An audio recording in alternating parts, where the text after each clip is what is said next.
안녕하세요. 니하의 류기수입니다. 좋아요와 구독 항상 감사드립니다. 우리는 지금 HSK 상급 작문 파트 1 기출문제를 풀고 있습니다. 이번 시간의 주제는 동사의 중첩입니다. 시엔 명사로도 쓰이지만은 부사, 먼저 우선이라는 뜻으로 더 많이 쓰이죠. 차일단 메뉴예요. 를 보기로 하죠. 시엔 부사로 먼저, 차일단 명사죠. 웜은 대명사고 칸 동사예요. 이럴 경우 인칭 대명사가 주어로 많이 쓰여요. 그 다음에 명사는 목적으로 많이 쓰이죠. 자, 칸 동사 목적어 앞에 와서 주, 술, 목의 구조를 이루고 시엔 부사라고 그랬어요. 부사는 어디 놓인다고 그랬어요?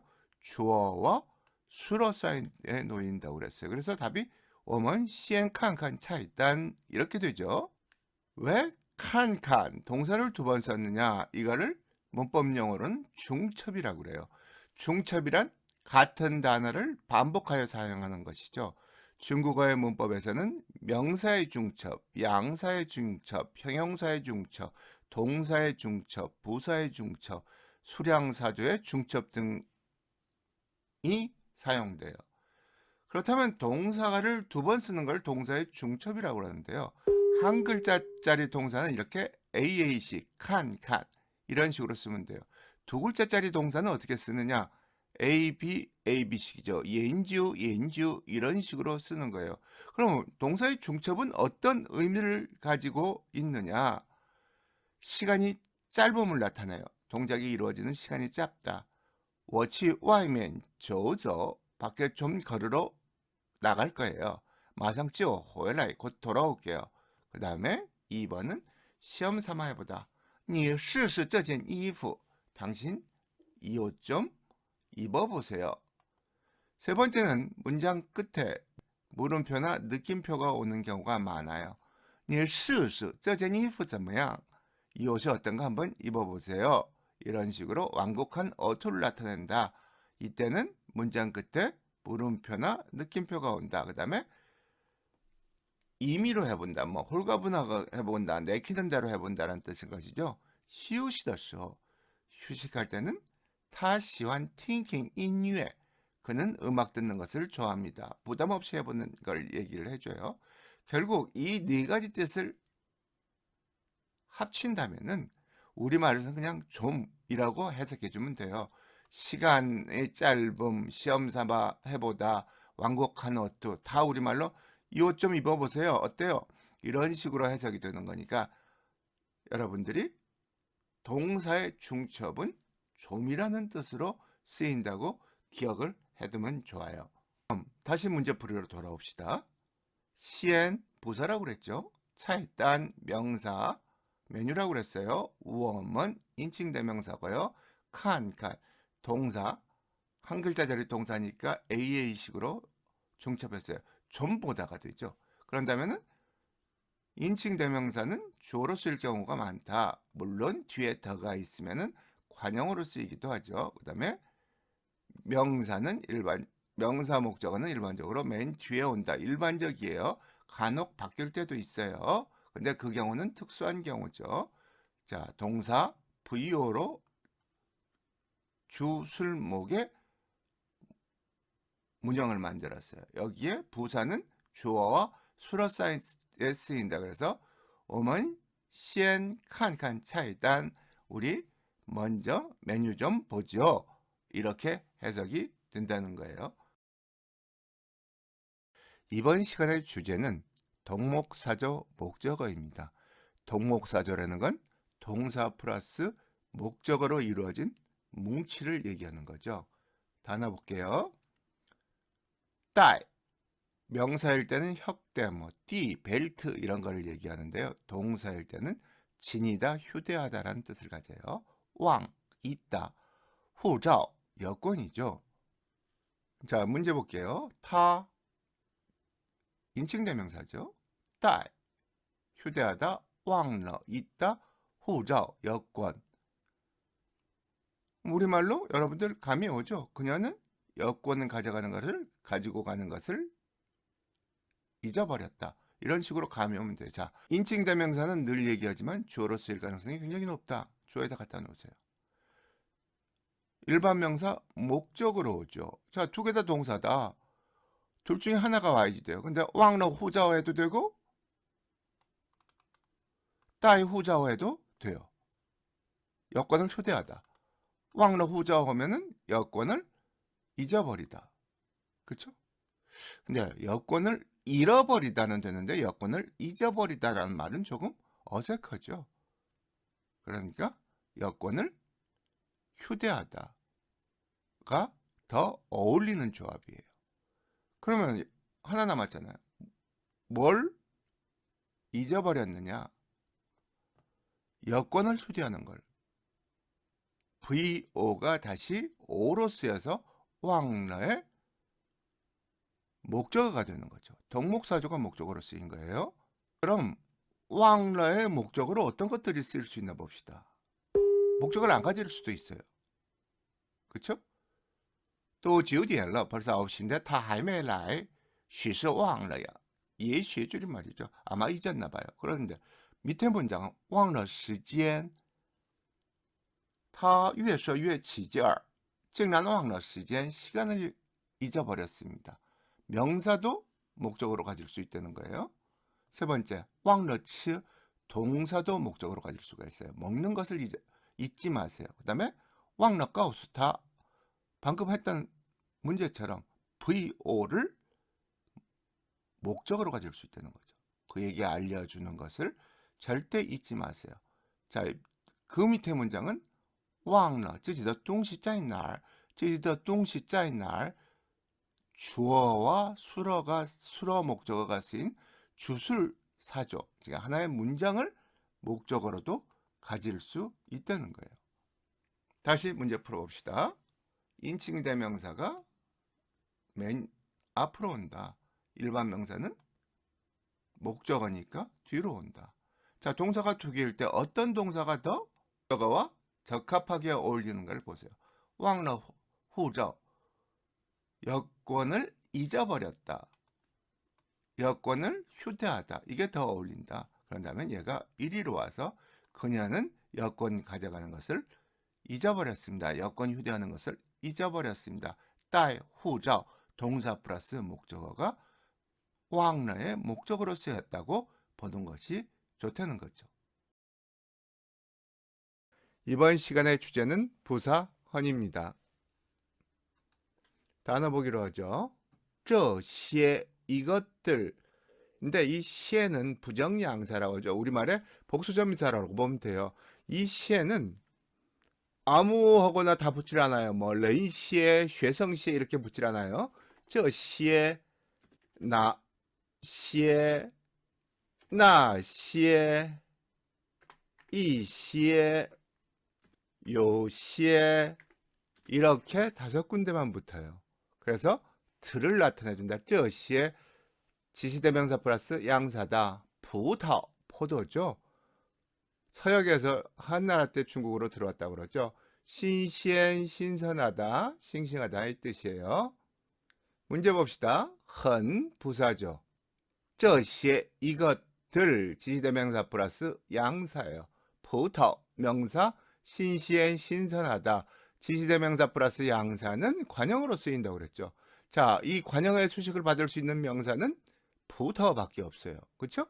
그다음에 형용사가 수러가 된다. 신시엔, 여기에 주어와 수러 사이에 부사 헌이 들어간다. 그래서 这些葡萄很新鲜 이렇게 되는데요. 이 해석이 두 가지가 가능해요. 이 포도들은 매우 신선하다. 매우가 들어갈 수도 있고 이 포도들은 신선합니다 라고 들어갈 수가 있어요. 그 차이가 뭐냐? 헌을 강조해서 세게 읽어주느냐 아니면은 약하게 읽어주느냐에 따라서 해석이 약간 달라질 수가 있어요. 수로 헌에 대해서 살펴봅시다. 형용사가 단독으로 쓰여서 수로로 쓰이면 대개 비교나 대조의 의미를 가져요. 헌을 안 갖고 이렇게 단독으로 쓰였을 때는 그는 진지한데 나는 진지하지 않다. 다른人 我不认真 이렇게 혼자 쓰였을 때는 비교나 대조의 의미를 갖는다. 그럼 비교나 대조의 의미를 갖지 않은 경우에는 대개 정도부사 헌을 형용사 앞에 쓰는데 중국어의 일반적인 언어 규칙이죠. 이때 헌은 가볍게 읽으며 매우라는 의미가 없어집니다. 매우를 강조하고 싶으면 헌을 강하게 읽어야 합니다. 만약 헌을 사용하지 않았다면 대조의 의미도 없이 헌을 사용하지 않았다면 말이 끝나지 않았다는 느낌을 준다는 것이죠. 헌 플러스 심리활동 동사, 헌은 형용사를 대부분 수식하는데 심리활동 동사도 수식할 수 있어요. 이외에도 조동사, 동사, 사조와도 어울릴 수 있죠. 我很愿意 심리활동 동사죠. 뭐뭐 하고 싶습니다. 그 다음에 조동사 应该, 应当, 想, 可以, 能, 会, 肯, 敢 등하고도 어울릴 수 있다는 거예요. 这样做很应该 이렇게 하는 것은 마땅합니다. 이런 식으로 헌이 조동사 앞에서도 쓰일 수 있고 헌은 또 동사 사조 앞에서도 쓰일 수 있어요. 感兴趣 동사 사조죠. 有礼貌 동사 플러스 목적어니까 동사 사조라고 그래요. 헌이 이렇게 쓰일 때도 있다. 그럼 헌과 타인은 어떤 차이가 있느냐? 헌은 객관적인 평가이고 정답부사 타인은 말하는 사람의 주관이 많이 들어가 있어요. 자, 그러면 이 문제 다시 풀어봅시다. 지대명사 플러스 양사는 관형어로 주어나 목적어 앞에 쓰인다. 뒤에는 명사가 와줘서 주어나 목적어가 된다. 여기서는 주어로 쓰였죠. 형용사가 수러다. 부사 헌은 주어와 수러 사이에 쓰인 부사어로 놓인 거다. 그래서 이 포도는 신선하다. 혹은 이 포도는 매우 신선하다. 차이는 헌을 세게 읽어주느냐 가볍게 읽어주느냐에 따라서 다르다는 거예요. 이번 시간의 주제는 조사 더입니다. 단어 보기로 하죠. 헤이서 검은색이죠. 명사예요. 숑마오 판다. 옌징 눈이에요. 얼도 귀 경성인 거 잊지 마세요. 자, 문제 봅시다. 또 모두죠. 부사죠. 헤이서더 흑색 의도 되고 흑색 겉도 되고 검은 겉도 되고요. 숑마오더 판다 의도 되고 판다 겉도 되고요. 옌징과 얼도 눈과 귀죠. 시 동사죠. 영어의 비동사예요. 자, 둘 중에 하나는 명사를 꾸며주는 주어를 꾸며주는 관형어일 거예요. 그러면은 흑색의 눈과 귀는 판다 것이다. 모두 이렇게 해도 말은 되는 것 같은데 조금 논리적으로 문제가 있어요. 왜? 흑색의 눈과 귀는 판다 것이에요. 검정개, 검정 강아지의 흑색의 눈과 흑색의 귀도 판다 것이에요? 아니잖아요. 그렇죠? 그래서 이 부분을 바꿔줄 필요가 있다. 판다의 눈과 귀는 모두 검정색 것입니다. 라고 바꿔줄 필요가 있다라는 거예요. 그냥 검정색입니다. 그래서 시, 헤이서 라고 하면 안 되느냐? 왜 꼭 뒤에 더가 붙어야 하느냐? 중국어의 언어 습관에서는요. 검정색입니다. 그래서 시, 헤이서라고들 안 그래요. 시, 헤이서더 흰색입니다. 그러면 시, 바이서더 뒤에 꼭 더가 붙어주는 거예요. 그럼 이 더에 대해서 우리 살펴보기로 합시다. 여기도 더가 있고 여기도 더가 있는데 어떻게 구분을 해야 하느냐? 자, 우리말에 것으로 해석된다면은 더자 사조예요. 것으로 해석된다는 것은 명사의 성질이 강해져서 주어나 목적어로 쓰이는 거예요. 이것은 당신의 것이고 목적어죠. 그렇죠? 那是我的 저것은 내 것입니다. 목적어로 쓰였어요. 보세요. 开车的是我哥哥 운전하는 것은 이게 사람을 얘기하는 거죠. 운전하는 사람은 우리 형입니다. 즉 주어나 목적어로 쓰였을 때는 더자 사조라고 봐야 한다. 그러면 이제 얘는 목적어로 쓰였으니까 더자 사조라고 보면 돼요. 그런데 얘는 뭐로 봐야 하느냐? 관형격 조사 더는요. 주어나 목적어 앞에서 관형어를 이루어주는 역할을 해요. 관형격 조사 더는 우리말의 관형형 어미 동사 플러스 혹은 형용사 플러스 니은형 어미가 돼요. 열렬한, 러리에터 이렇게 더자 가졌죠. 그 다음에 하나밖에 없는데 뭐뭐더 스호 할 때, 리을 때가 돼요. 혹은 명사와 명사, 대명사와 명사를 꾸며줄 때 소유격 조사가 돼요. 이 덜은 관형어로 쓰임을 알려주는 것들이에요. 이 부분들이 관형어다. 회장르어리가 관형어다. 환영을 꾸며주는 관형어다. 회지아오치 회더가 시호를 꾸며주는 관형어다. 타가 고향을 꾸며주는 관형어다를 알려주기 위해서 쓴 거예요. 그래서 더는 것으로 해석되면 더자사조, 뭐 니은형 어미 혹은 의로 해석될 때는 관형격 조사라고 여러분들이 기억하고 있으면 돼요. 주어고 수로다. 자, 목적어는 둘 중에 하나인데 어느 게 더 논리적으로 맞느냐? 검정색의 눈과 귀는 팬더 것입니다. 팬더의 눈과 귀는 검정색입니다. 모두 다 검정색입니다. 이게 더 낫죠. 그래서 모두는 부사니까 주어와 수로 사이에서 부사어로 쓰인 거예요.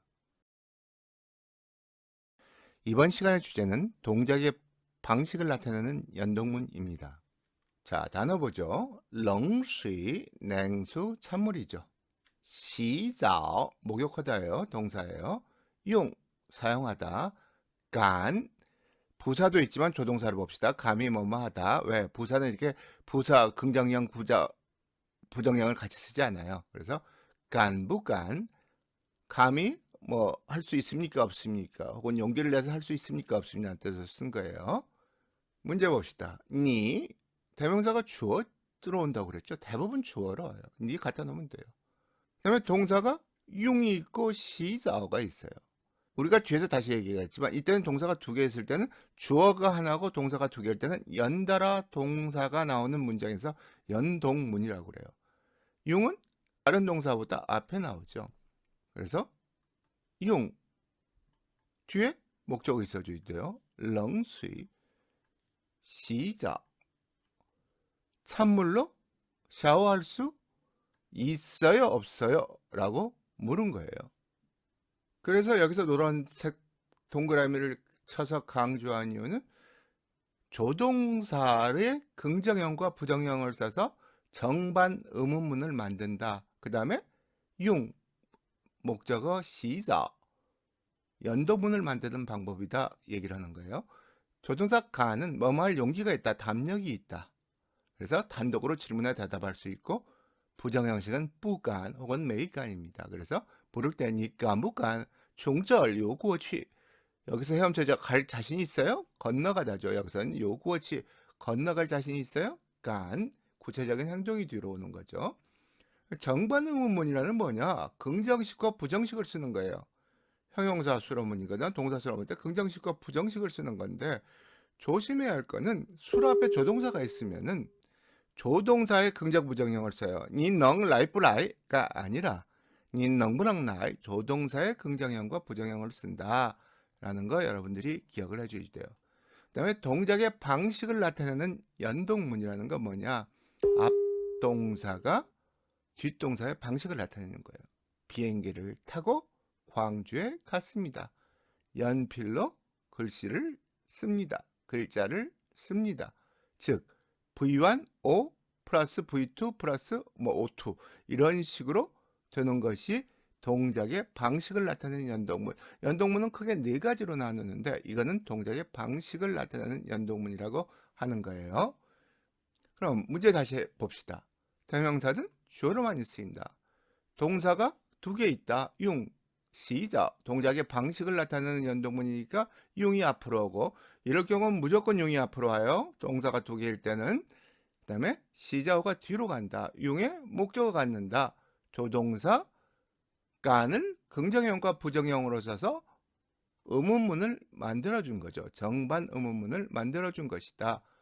질문 있으면 댓글로 질문해 주세요. Q&A 파트에서 답해 드릴게요. 감사합니다.